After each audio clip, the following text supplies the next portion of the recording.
Hi Nueva, I'm Paloma Raffle. When I was 3 years old, I loved reading A Life Like Mine, a book about children's lives around the world. I was curious about the children in the book, and I didn't see them as kids who were different. I saw them as kids like me. Last year, my parents pulled me out of school for a year to travel. We visited 25 countries throughout 6 continents.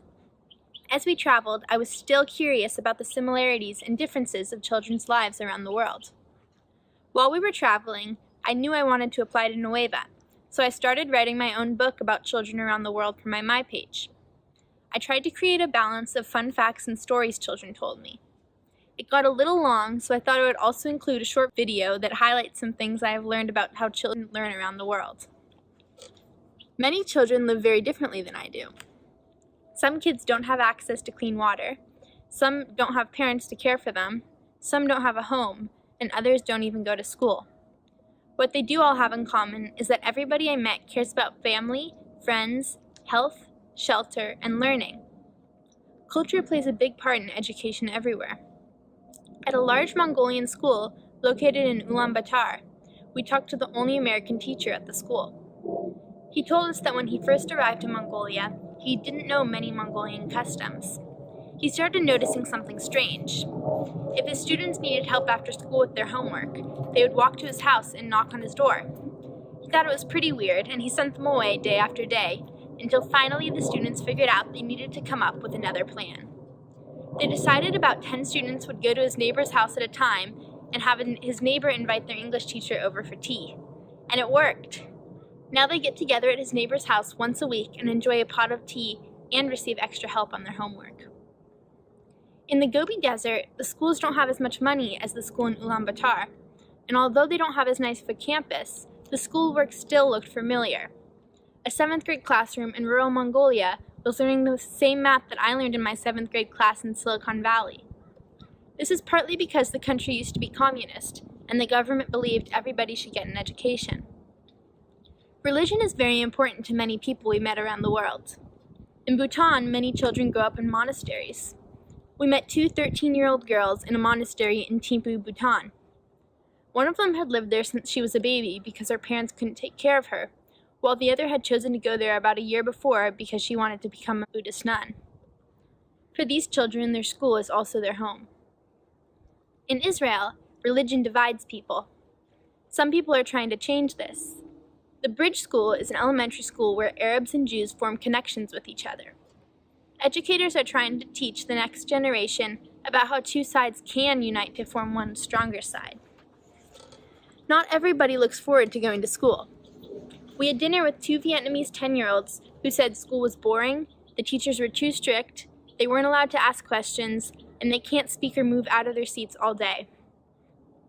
They only had 3 passes to go to the bathroom during class per semester. Unfortunately, this is the reality for many children around the world. Luckily, about half of the country has access to the internet. They both learned English from watching YouTube videos, not from their English teacher. We also heard stories of children who didn't go to school at all. The Quechua, indigenous Peruvians, were enslaved by Spanish colonists until 1969, only 49 years ago. A Dutch woman visited Peru and was upset by the living conditions of poor children there. She decided she needed to do something to help. She began by adopting children she saw on the street. By the time she had adopted 18 kids, she decided to open a school, and as more and more people heard about it, it continued to grow. Now the school has been running for many years, and they have a medical facility, a cafeteria, and many classrooms for their 160 students. The hotel next door where we stayed helps raise money for the school. We saw schools with basic needs. A school in rural Kenya needed a fence so elephants and lions wouldn't wander onto their campus. They also needed a school bus because all of the students walk at least 2 kilometers to get to school every day. And at least once a week, children have to turn around and go home because a dangerous elephant blocks their path. Because many schools don't have enough school supplies, we enjoyed donating notebooks and pens to the schools we visited. I enjoyed teaching elementary school students basic addition and subtraction, and sharing songs sung with our broken ukulele. Kids were always very excited to get new supplies, and they treated them with great care and respect. The kindergartners I taught in Indonesia wrote the tiniest letters, because they knew that this might be the only notebook they received for the next year. Many children showed their gratitude to us by singing and dancing. Children in Indonesia, South Africa, Zimbabwe, and Kenya all put on shows for us. Sometimes it was hard for kids to learn. Children are often hungry, sleep-deprived, or overworked. In South Africa, Zimbabwe, and Kenya, schools we visited provided 1 cup of watery corn porridge for lunch. It's very difficult for children to concentrate on schoolwork because they are constantly distracted by hunger. In Kumbhalgarh, India, girls have the lowest literacy rates in the country, and child labor is the norm. The school there is run fully on donations and has only 4 classrooms for 300 students. The walls are crumbling and there are no bathrooms, only a recently installed pit toilet. Many girls drop out of school when they hit puberty because there's no bathroom to care for themselves. We heard this kind of story in many villages all around the world. In Colombia, girls are often raped. It is a normal occurrence. We visited a center for teen mothers who aren't able to go to their public school anymore. The Juan Fay Foundation takes care of the babies while educating the girls and helping them find a successful career path. Most kids I met want to go to school, but their parents don't always see the benefits of an education.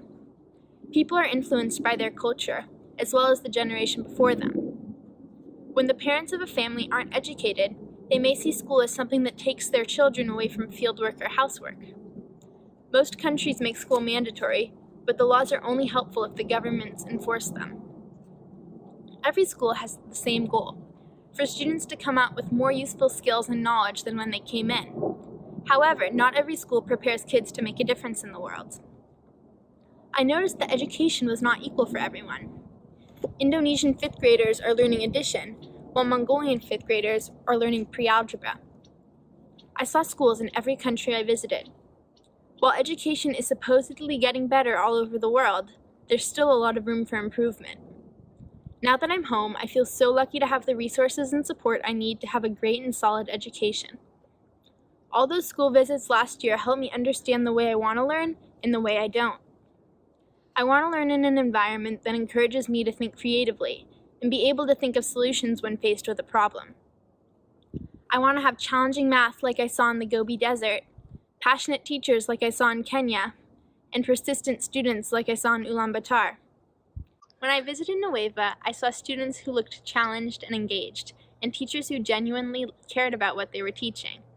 After visiting so many schools, I realized that Nueva is a very, very special place and a community I want to be a part of.